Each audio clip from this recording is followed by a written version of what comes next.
Welcome back to another episode of the Meet Dave podcast. I'm Dave Williamson. Make sure you're following me at Dave W Comedy on all the social medias. Also, make sure that you are subscribed, you've rated, you've reviewed, you've shared, you've done all the things to help this podcast out. The only reason why this podcast exists and is successful is because of you, the people who listen to it. So do that for us. Make sure that you keep spreading the word.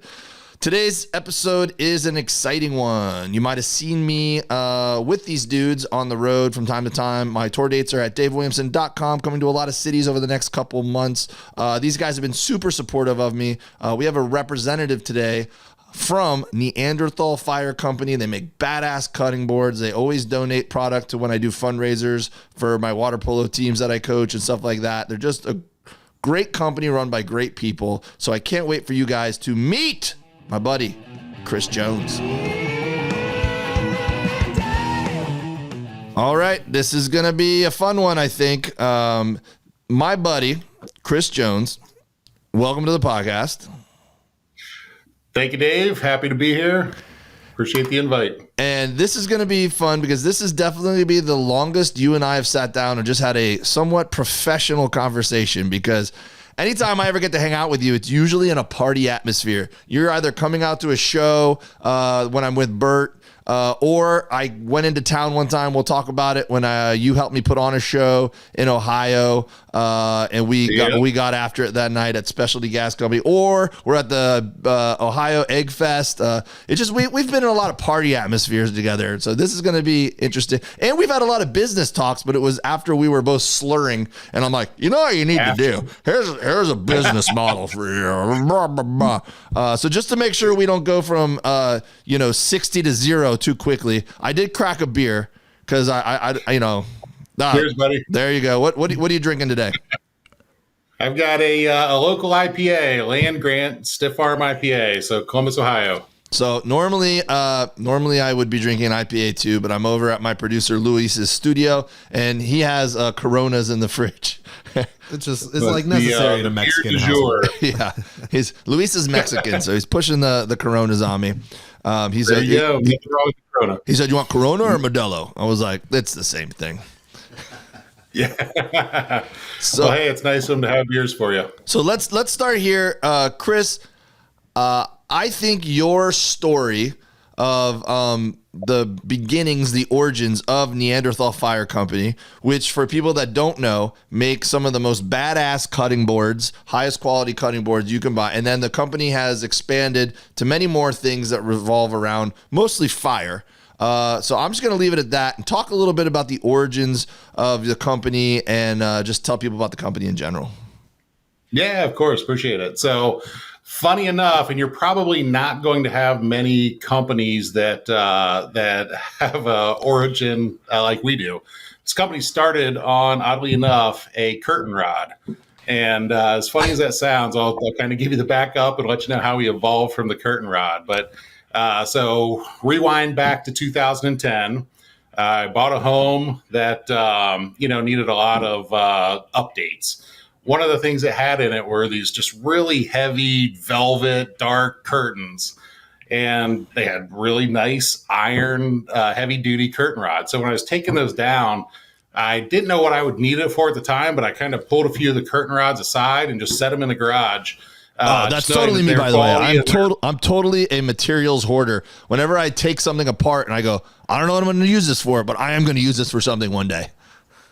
Yeah, bingo. That's what it was. And it sat in my garage for years. But it's funny. It came to life when, we entertain a lot on the weekends, do barbecues, fires, hang out. And, I had a fire going in a fire pit. And, I had just a stick, which is what most people are using to stir fires. You throw a few logs in, stir it up with a stick and call it a day. And then I remember these curtain rods. So I went to the garage, pulled out a curtain rod, and it turned out it was a fantastic fire pit poker, right? So I started using it for that. And then, over the years, people coming by when we're having parties and hanging out, and, inevitably somebody grabs it and starts stirring the fire. And so many times I got asked the question, where'd you get this fire poker? And so I tell the story. It's curtain rod, blah, blah, blah, blah, blah. And, over the years, just hanging out, decided, one of my buddies and I were hanging out, and, we always talk about, like, dude, we should make these things. We could sell them. Nobody makes an outdoor fire poker. So, fast forward then to 2019, and it was a Sunday. It was in February, maybe late January. NFL playoffs were going on, and my buddy and I went to the bar. We're watching football, having wings and beer. And, it's Sunday, and it's, we're in Ohio, so it's cold, it's gray, it's just, it's miserable conditions. And, so we're both complaining about having to go back to work the next day and, back to the day jobs. So we fired up the conversation again about the fire poker and just started talking through, kind of what else were some peripheral products that could go with it. And we're both, barbecue guys. And we said, there's nobody making a badass brisket sized board for big cuts of meat. Mm-hmm. So we talked about that, and then, kind of evolved into the cutting board plate. Just I apologize. Forward. The second you said brisket, I just belched into the microphone. I don't know if that was a response or just coincidence, but some air left my body when you just said big brisket. So natural reaction, man. I apologize. Please continue.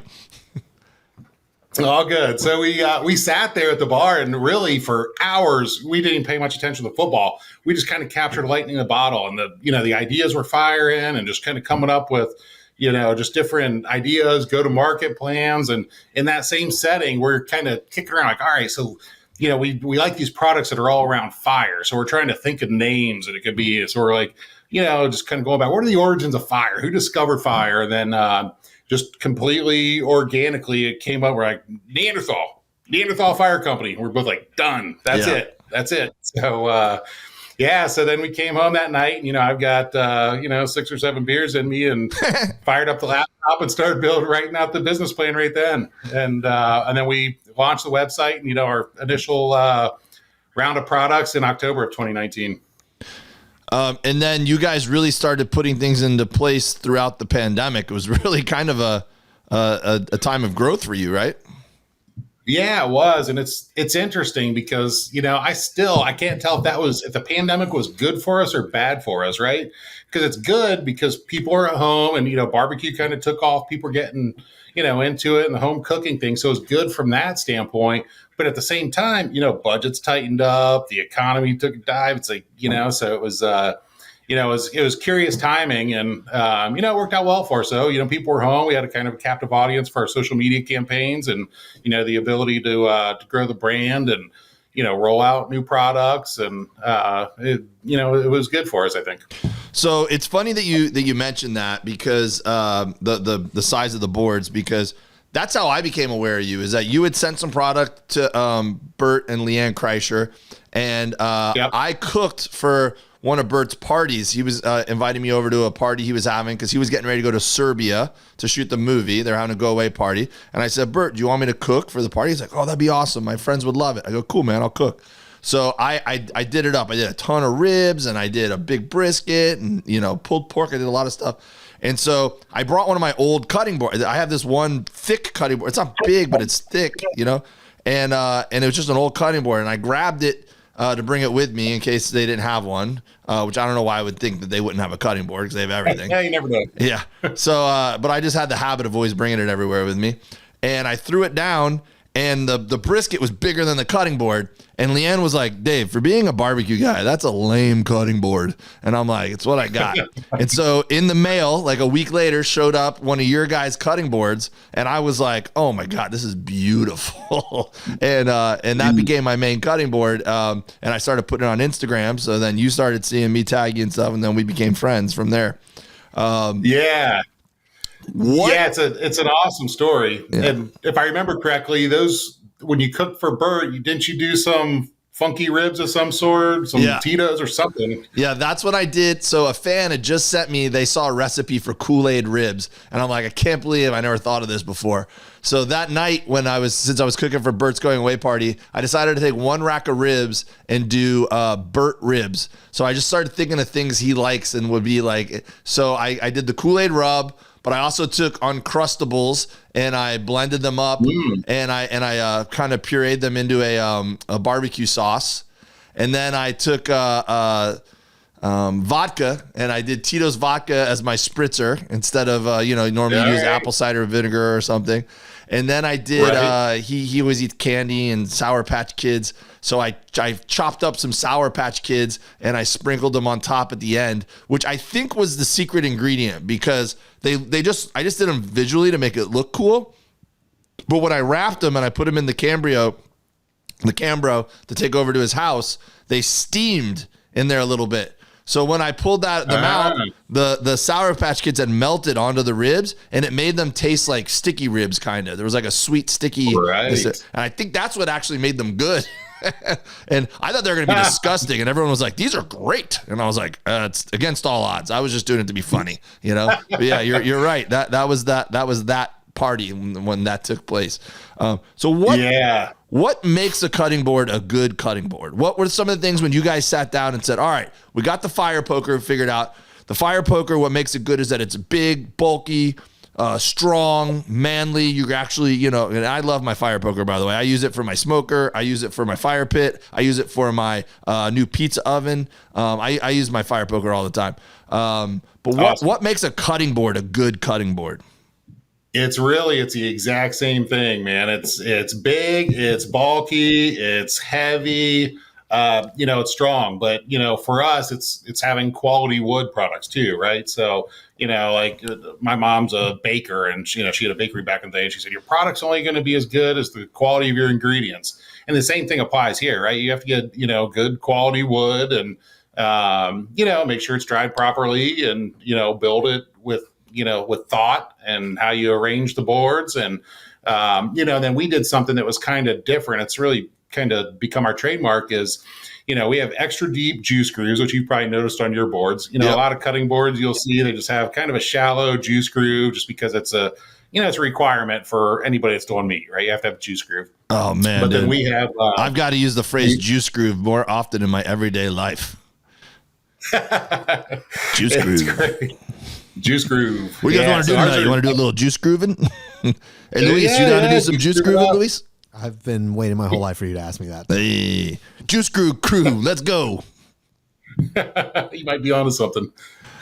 And then the other thing we do that's kind of our trademark is what we call the hot tub, and that's cut out the same depth as the juice groove in the bottom of the right of the hot tub. So the thought process behind that was, you collect your juices there if you're doing, prime rib or whatever, and just to have something to, dunk some crusty bread in, or, put a sauce in there, whatever you want, but to have a little area on the board to, to collect your juices or sauce or whatever. And that's been a hit as well. I want to be in your board meetings and listen to people like, hey, let's talk about this hot tub, get some juice grooving going in that hot tub. You have been our board meetings. They've just been late at night, man. That's a good point. So, so you and I got together for the first time that we really hung was I was doing my barbecue tour, and I was doing 2 months of comedy shows in barbecue restaurants across the country. And I was lucky enough that enough places said yes that my schedule was aggressive. And you just kept hitting me up going, man, we could put a show together for you in Columbus, Ohio. Please come do one of your shows here. And I was like, man, it's just like, I could do this particular night. And you were like, that's like one of the one weekends we can't do. Like, we can do any other weekend. And I was like, man, I just don't see how it's going to fit in the schedule, And I was already doing Akron, and then I was going down somewhere else and then circling back, and it just wasn't going to make sense. And then you were so kind and enthusiastic, and I just couldn't I go, man, if anybody really wants me to come and do a show that badly somewhere, I got to make it happen, man, because you guys were just so eager to be a part of it and to be supportive. And I was like, I can't waste this opportunity of just someone being so supportive. So I was like, all right, there's this one other night. I go, I could probably circle through and do a show that night. But I'm going to probably be on fumes, and there's not a lot of time to promote. You're like, don't worry about it. If you come here, we will make sure people are there. And so you reached out to Specialty Gas Company, which is a little barbecue shop there that sells propane and Big Green Eggs and rubs and Neanderthal Fire Company products. And you were like, all right, we're going to put it on there. They got a big tent. They got chairs. They got a food truck with a barbecue guy. What was that guy's name? Three Flames Barbecue or something like that. Yeah, Three Flames. Yep. And you guys did. I pulled up in my trailer.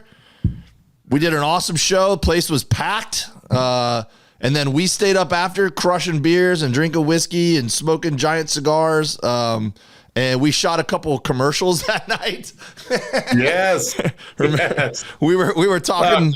We were throwing ideas back and forth. I think we did one commercial for Neanderthal Fire Company, and then we shot another commercial for Big Green Egg or for Specialty Gas House. It was the gas holes. The gas holes. Because yes, they had that running joke where they had T-shirts for the propane gas place. There's this gas holes, and then I was kind of mocking them, like it sounds like an old car commercial where it's like our gas holes are the biggest or whatever, you know. So then I go, I could shoot you a commercial right now, and you know this is after several drinks, and they're like, do it. So we went inside and we just shot a commercial. It came out pretty funny. It was we were cracking up when we were shooting it. When we were shooting it, I was like, I don't know if this is going to be good when we watch it, but it's fucking hilarious when we're shooting it.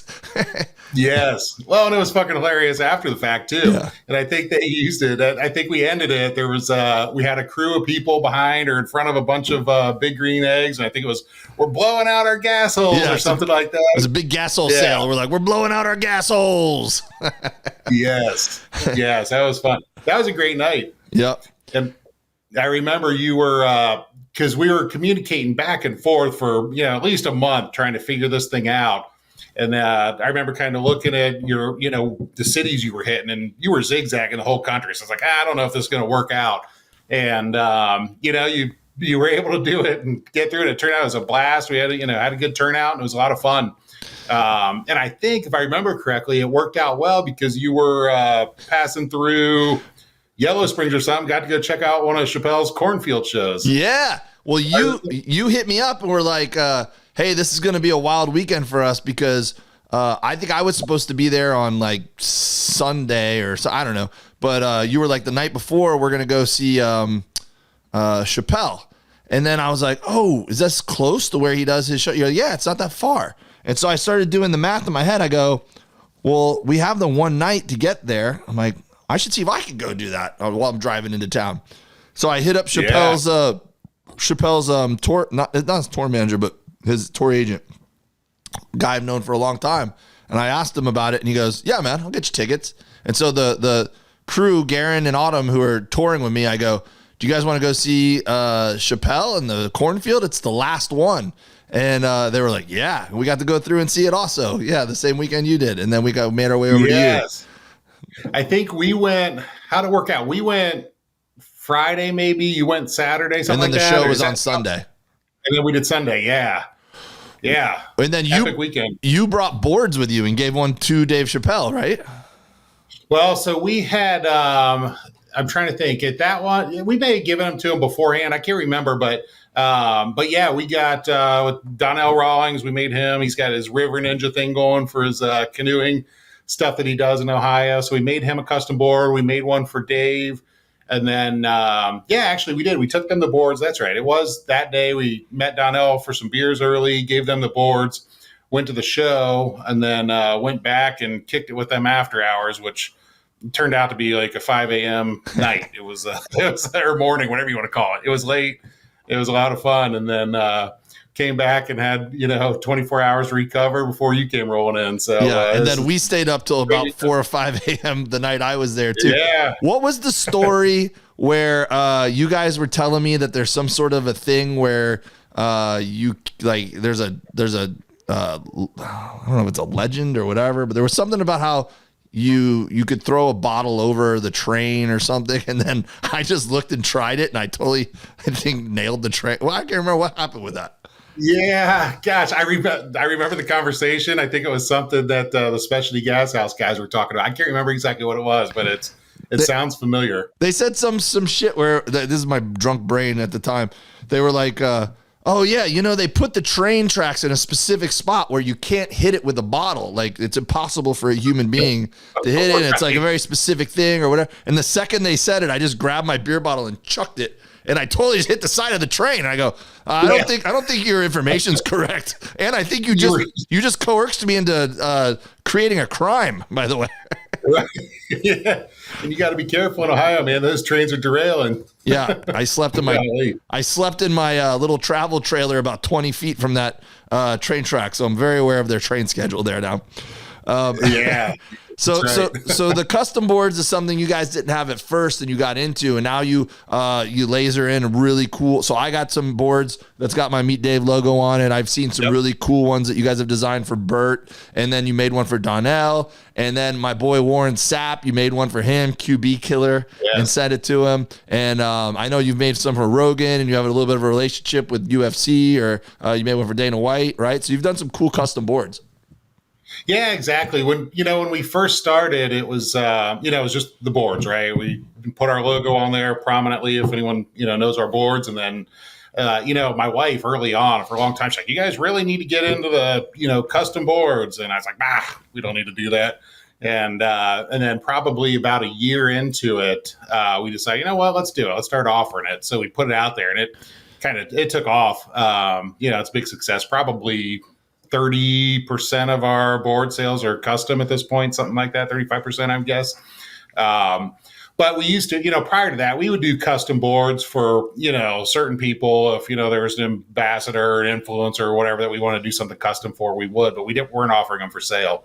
And then, since then, we obviously do. And that's a big part of the business. And it's really interesting and it's cool because, you get to see everybody's logos and then you realize like how many barbecue brands there are out there, and just, all these backyard barbecue guys are creating their own logos and doing their own thing. It's really cool. We see a lot of that. And, and then different, companies are buying bulk order boards for Christmas gifts for employees and stuff like that. So it's really cool to see. And it's a fun part of the business. Anytime I see a custom order come through, it's always good just to pop open the logo and see what people are doing. There's some cool stuff.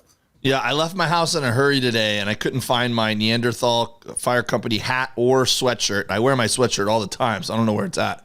But I did grab my Meets by Lynn's sweatshirt, and I know you did a little bit of a collab with them. Can you talk about that? Yeah, so, great. I thought this was genius, by the way. Yeah, so great high-end beef. They, for people who don't know, they supply restaurants and casinos. Dave, you've had probably everything that they offer. Meats by Lynn's is my jam, dude. Some of the best dry-aged beef out there. Yeah, dry-aged tomahawks. I've had a few of those. Incredible. And I think you actually got some one-off priority custom beef from them. I think you had a dry-aged brisket. Yep. Which I think at one point in time, maybe you posted on Instagram or they did, and, had your name on the tag hanging and, aging. So I asked them about it. I said, hey, I think I saw a dry-aged brisket. They said, we just did that for Dave. That's it. No more. So I didn't get one of those, but did get some dry-aged tomahawks. Oh, yeah. It's phenomenal. The flavor that you get out of those is incredible. So Meets by Lynn's, for people that also don't know, they have, a lot of the high-end steakhouses across the country carry very exclusively Meets by Lynn's dry-aged steaks. And so you go there and it's not a secret. Like if you see the Meets by Lynn's logo on the menu, you're getting good beef. Like they advertise it, So they hit you up, one of the restaurants that buys beef from them, and said, we want custom boards to use as plates. So now when you go to that restaurant and you order a dry-aged steak, it comes on a Neanderthal Fire Company, what you guys call plates, I think, which are just smaller cutting boards. And they chop it on the board. And so you're eating the steak off the board on the table. Is that correct? Bingo. Yeah, those are our cutting board plates. So they're 10 by 15. A lot of people call that a cutting board. Like I said, we always do everything big. So that's a plate for us. But yeah, you serve right off of it. And it's Rosebud Steakhouse in Chicago. Bought some of those downtown Chicago. It's old, awesome steakhouse. And, since then we're doing some custom stuff for Lynn's for them to offer to, some of their restaurant and customers that visit the cattle ranches. So some cool stuff. Awesome company. We're really happy to be partnered with them. How cool, man. It shows up and it's got the restaurant's logo, and it's got the Meats by Lynn's logo and the Neanderthal Fire Company logo. They're just all living in harmony with a steak placed upon it, and you get that nice juicy goodness. The juice groove is channeling those good juices towards the hot tub. What a beautiful sight that must be for people that go to Rosebud Steakhouse. I think every steakhouse in America, maybe the world, should be doing this. They should all order 30 to 40 plate cutting boards from Neanderthal Fire Company, and then you go there and you order. I do that anyways. When I'm at my house, I don't even use a plate. I totally just eat the veggies while I'm waiting for the steaks to cook, and then I might serve my family on their plates, but I eat the steak straight off my board. Oh, yeah. Yeah, 100%, man. That's why we designed it. There's no better feeling than having a nice, proper steak on a cutting board and tearing into that thing right off the board. I mean, that's the way it should be eaten. It's, there's just something right about that. So I'm with you. Everybody should have them. So do a little bit of a deeper dive. You talked about the fact that what makes a good cutting board is, high quality wood. What does that mean? So what wood is good? What are the process? Like, I've seen some cutting boards where people like glue them together and then sand it. Like, are there certain processes like making them by hand? What goes into a good board? Yeah, so we use a variety of different woods. We started with black walnut, which is kind of the standard. That's a lot of people use walnut. It's kind of the darker, rich wood that you see has nice character. But yeah, it's it's cutting the planks into staves, which is each individual strip of the cutting board. And then it's important. A lot of people just do glue ups, right? So you'll glue them, you'll clamp them, put them into pieces, cut them, in individual boards, then run them through the routers, a planer to get them down to individual boards. But what's important there is paying attention to the way you arrange the staves, right? I look at it. We just don't arrange them. We look at them, make sure that you have different contrast and color and character to make the board interesting, right? It'd be easy just to mass produce them and throw them together, but it's that contrast and wood character that really sets us apart, that catches people's eye. A lot of people, I can't tell you how many people get the boards like, I don't want to cut on this thing. It's a work of art. And funny enough, we actually had one customer who sent us a picture. He had it hanging on his wall unused. And I said, I love it. That's fantastic. It's absolutely beautiful. But dude, these things are made to be cut on. Use it, cut on it. But that's the thing. We want it to be a beautiful piece of art. And, we put the time and thought and care into making each board special. Hey, that's not a bad idea. I might look into that. Maybe if I groove out a little hole on a little groove on the back of it, and then I could hang them up on my wall as display pieces, but then still pull them off and use them instead of, because right now I just shove them up on top of my fridge kind of. But I think I might try to find a space to do that. That's not a bad idea. Yeah, for sure. I mean, they're beautiful. It's one of those things where you want them on display, but at the same time, using them, putting those marks in them, it's always tough for people out of the gate. But once you get it going, then it's hard to go back.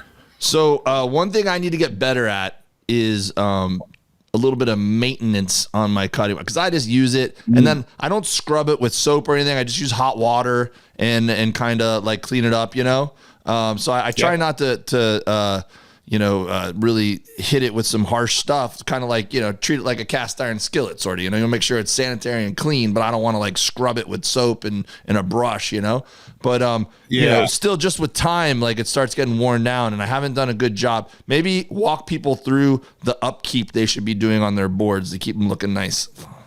Yeah, and that's probably the most common question we get, to be honest with you. But we sell our care kits. But really, what I recommend, and apparently you didn't read the instructions, Dave. I 100% did not read the instructions. I knew I could just call you one day. Yeah, there you go. No, we recommend warm water, not hot, warm water, and just a dish soap, right? Whatever, Palmolive, whatever your liquid dish soap is, and just wipe them with that. I use a little, it's a kind of a soft bristled scrub brush. I don't go hard into it. But using the brush, using a mild soap on it, not a dish detergent, but a mild soap, rinsing it, letting it dry, right? That's key. Don't stack it flat. You have to put it up on the end so it can air dry. And then after that, it's just maintenance. It's our care kit. So we have, fractionated coconut oil, which is our oil to conditioning oil. So you put that in, it'll absorb it. That'll kind of bring back the color and the moisture into the board. And then after that, we, use our finishing wax, which is, a natural beeswax and some of the fractionated coconut oil, a blend of stuff.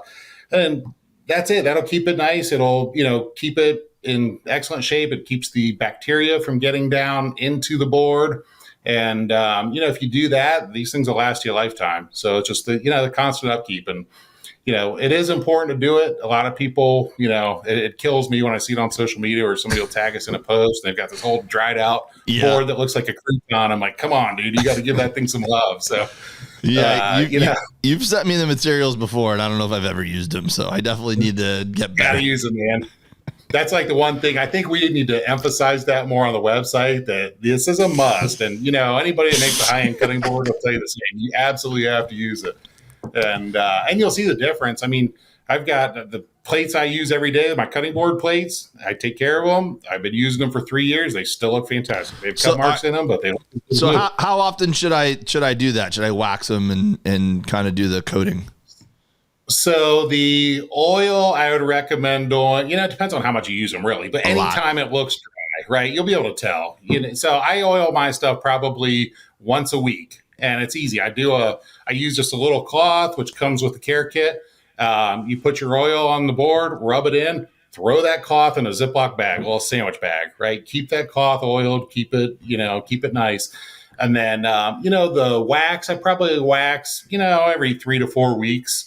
But the oil should be regular. Once your cloth is absorbed enough oil, you don't even necessarily need to pour more oil on the board. Just grab that cloth, give it a quick wipe, let it soak in and absorb, and you're good to go. So literally it's, 3 minutes tops of maintenance, and it'll keep that board in prime shape. All right. Let me see if I can find my oil that you've sent me in the past, and then I'll call you and you can walk me through it again. All right. We'll probably have to send you some more. I'm guessing that's buried somewhere. Probably. One day I'm going to open a drawer and find half a drawer of it and just be like, oh, all right. There it is. Bingo. Yeah, but and the boards aren't cheap. Any good cutting board you're going to spend money on. So, it's worth protecting your investment. The thing will last a lifetime. And, the one of the things we always talk about internally, like, these are heirloom items, right? I want these things to be handed down. I want, kids to grow up remembering their dad slicing brisket on this thing. And, when dad passes, 50 years later, I want the kids to be fighting over that board. Who's getting dad's board? Yeah. That's kind of the vision we have in mind. That's why we put so much time and energy into making sure they're the best on the market. Well, and you mentioned that during the pandemic, people's budgets were tight, and it's not a cheap entry level product. It's a very high quality, substantial product that will last forever. So, you get what you pay for. I think your products are very reasonably priced, but at the same time, they're high quality products. So, it's worth the investment, and you guys do run, deals around the holidays and stuff like that. But this is going to be something that's going to be in your family forever if you take care of it. Yeah, 100%. I mean, you can go buy some cheap bullshit that came from China, on Amazon for $20 or $30, but that's not the market we're going after. We want, people that care, that want a nice quality item that's going to last forever. And what happens when you buy one of those boards on Amazon? Then you go over to your friend's house and you made all this beautiful food, but all anybody can think of is, we need to buy Dave a board, and then they send it to you a week later. That's who I was. How sad is that I built this whole feast and I made these custom ribs, and all the end could think of was, we need to buy Dave a nice board. I mean, I'm grateful. Yeah, 100%. It's key. So we know about the fire poker. We know about the boards. You guys have more products than that. You got a cool little cigar ashtray. What are some of the other products we need to know about? Yeah, so the cigar tray is awesome. We call that the Roosevelt. Reason why: Teddy Roosevelt started smoking cigars when he was 9 years old. And so we can't name it anything else. So, go for your dreams, kids. Yeah, could you imagine? Different time back then, but you gotta love it. nobody ever thought when he was 9 years old ripping on cigars he was going to end up being president. But what a leader! Only leaders smoke cigars at 9. Yeah, that's it, man. But yeah, so we have the the cigar tray. We've got a pizza peel. It seems like a lot of people are starting. I think you just got one, but a lot of people are starting to get into making homemade pizzas and dough and doing it the right way. So we have an awesome pizza peel. We have the 3 different size boards, of course. We have a knife. We're working on a steak knife set, which should be coming out soon. I got that knife. That's a nice knife. Yeah, thank you. That's a beauty. So. And then, prep trays, which that's a underappreciated tool to the barbecue man's army. Yep. We make large prep trays, and we also do what we call our barbecue plate sets, which are essentially smaller prep trays that come in a 4-pack. So, the thought process behind those are they're great for, backyard barbecue, doing burgers and dogs on, plastic plates that aren't going to break when the kids drop them, or paper plates, but yeah, so it's really everything around barbecue and grilling and just outside entertainment. Love it. So the second time we really did a deep hang was the Ohio Egg Fest, and you hit me up and were like, hey man, the specialty gas company dudes loved it when we did the show there. They're sponsoring this Egg Fest. They're wondering if you could come in. And I was like, what do you want me to do? And you're like, we don't know. We just want you to be there. And I was like, all right. Yeah. They're like, you might do some material. You might just walk around. You might hop in on the tutorials. Like, we just want you there. I'm like, all right, cool. Yeah. So I put it together with some of my stand-up dates. And I showed up, and I ended up doing all those things. I did a show. I hung out with you guys in your little tent. You guys were selling products. I popped in with the barbecue Buddha, and I did his tutorial. Yeah. I walked around and did a little bit of like Q&A on my social media, and it was a blast. And they offered me a hotel, and you said, man, you're welcome to stay with me. So I said, you know what? I turned the hotel down, and I stayed at your house. And then we did what we do. And the night before the main event, you and we stayed up talking this business stuff, and we were like, you know what you need to do? We did business, but we were up till like 4 a.m. We looked at it. We were going in the hot tub and then hanging out and smoking cigars. And I was just like, man, we gotta get some sleep. We were a little banged up on the morning of the festival. We were a little banged up. So I remember that was a great night, by the way. But I remember when it kind of came time to where we're looking over our shoulders like, oh, yeah, it's getting late. There's an empty bourbon bottle on the table, and I think, several empty beer bottles. So we called it a night. And then that next morning, I think I had a super early rise. It was like I think we had cars loaded. We're heading down like 7 a.m. or something silly like that. Yeah, you had to do manual labor. You had to go to your warehouse and fill all your product into your car. And oh yeah, we had like 3 or 4 cars going down there, and you're upstairs sleeping away. But yeah, we loaded everything up and went down there and then set up. And then I think the tent, we had some issues. Just like just the kind of day of stuff, challenges that always pop up. So we ended up getting it together though, and it was a great day. We had perfect weather. The food was fantastic. I think they had 20-something, guys down there competing for the title, and food was awesome. And cold beers was a great day. I just remember being like, well, first of all, I remember coming downstairs and being hungover, and your wife was like, do you want a breakfast sandwich? And I was like, you'd be my hero. And your wife made me a breakfast sandwich. And I was like, this is amazing. and then I was like, all right, I feel a little bit human. And then I got to the venue, and the food wasn't going to be ready from the competitors until a little bit later. And I was getting so hungry again. And when I did the tutorial with Barbecue Booty, he was doing tomahawk steaks from Snake River Farms. And and the second it was done for the people who who paid money to be at the festival and eat food, it was done for them. And I was just sitting there I'm just scarfing steak down like, oh, this is making me feel so much better. Oh, he made a ton. That's great of Snake River Farms to donate that. I remember there being a ton. Yeah, there was a lot left over. Yeah. Yeah, so good, man. That's a great day. Well, hopefully you'll be able to make it in this year as well. Yeah, we're gonna have to do some more events together, one way or another, man. It's always a blast when I get to hang out with you. Let us know. Absolutely. Let us know. I guess as we wrap it up here, I will say this: every Father's Day and every Christmas, I get so many messages where people hit me up and go, "Hey, Dave, my dad's into, or my father-in-law, or my husband are into barbecue.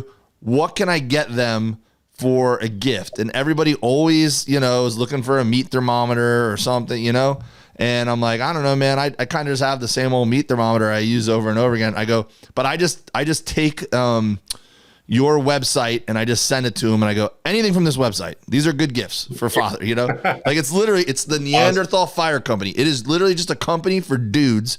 Check their website, pick something. They're going to be happy with it. Yeah, that's it. That's awesome, man. Yeah. Love hearing that and appreciate it, of course. So I guess as we wrap it up, man, what's next for Neanderthal Fire Company? I know that you guys are growing, and I don't know. Is this a public credo? We could swipe out if it's not. But I know you always say that like a company like Yeti, they own ice. You guys want to own fire. Right. So what's next with Neanderthal Fire Company? Where do you see it going? So you're absolutely right. That is our company motto. Yeti owns ice, Neanderthal owns fire. So we've got all sorts of cool shit. We've been kind of hunkered down for the first couple months of this year, really working on the roadmap and prototypes and product development. So we have some really cool stuff coming out. I can't spill the beans just yet, but there's going to be some interesting new woods introduced, some exotics. There's going to be some cutting stuff and just some different varieties of man tools. We'll put it that way. We're not allowed to tell you. We're not allowed to tell you what, but we're just telling you they're cutting tools. It's good. Yeah. Some brisket slicing, guillotines, and things like that. Cool I love it, dude. Yeah, we've got some cool stuff up our sleeves, so stay tuned. Well, I can't wait till the next time we get to hang out, man. And please, everyone, check out Neanderthal Fire Company. I'm going to go home. I'm going to maintain my cutting board and do a better job of the upkeep, I promise you. And I really think that you guys have one of the coolest stories about how you and your buddy were sitting around drinking beers and thought of this idea, and you put words into action. And now it's just a living, breathing, badass, actual thing. And I appreciate all the love you've always showed me. Oh, dude, likewise, man. Thanks so much. Appreciate the kind words. And we're brothers for life, man. You're part of the ride here and vice versa. So appreciate the support, and I'll get a care kit out to you because I know you're not going to find yours. I love that. Can't wait till the next time we hang out and make a poor decision to stay up too late and regret it the next morning, bud. Well, let's make it happen, brother.